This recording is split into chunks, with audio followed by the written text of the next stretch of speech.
আসসালামু আলাইকুম ভিউয়ার, সবাই কেমন আছেন? মেঘলা আকাশ, চলে আসলাম পিঠে বানাইতে। এই যে আমি পিঠের জন্য ব্যাটার তৈরি করতেছি। এটা হচ্ছে আমি চালের গুঁড়া দিয়ে আগে ব্যাটারটাকে ভিজিয়ে রেখেছি কিছুক্ষণ। এখন এটার মধ্যে আমি দিয়ে দিব গুড়, খেজুরের গুড় দানাদার, আর দিয়ে দিব জ্বালিয়ে রাখা দুধ। আগেই আমি গরুর দুধ জ্বালিয়ে রেখেছি। এটা দিয়ে দিব একটু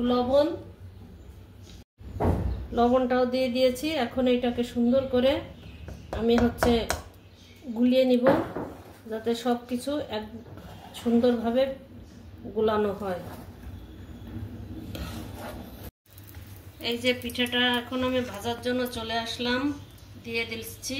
বিসমিল্লাহ। কে কোথা থেকে দেখছেন কমেন্ট করে জানাবেন, তাহলে আপনাদের ধন্যবাদ দিতে পারবো। দেখুন আমার পিঠা কেমন ফুলকো ভাবে হচ্ছে।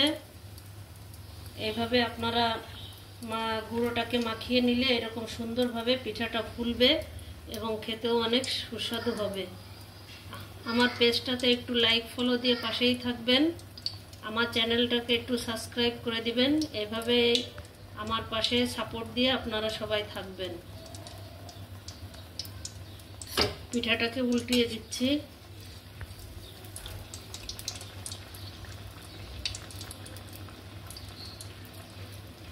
এই যে আমার পিঠাটা হয়ে গেল। আমি এক একে সবগুলো পিঠা এক এক করে তৈরি করে নিব। এই যে একে একে আমার সব পিঠাগুলো তৈরি হয়ে গেল। সন্ধ্যার নাস্তা সঙ্গে চা। আপনাদের কেমন লাগলো জানাবেন।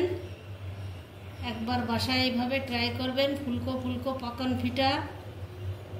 এই যে হয়ে গেল আজকের মতো আমার এই পর্যন্ত। ফিরবো অন্য কোনো কিছু নিয়ে।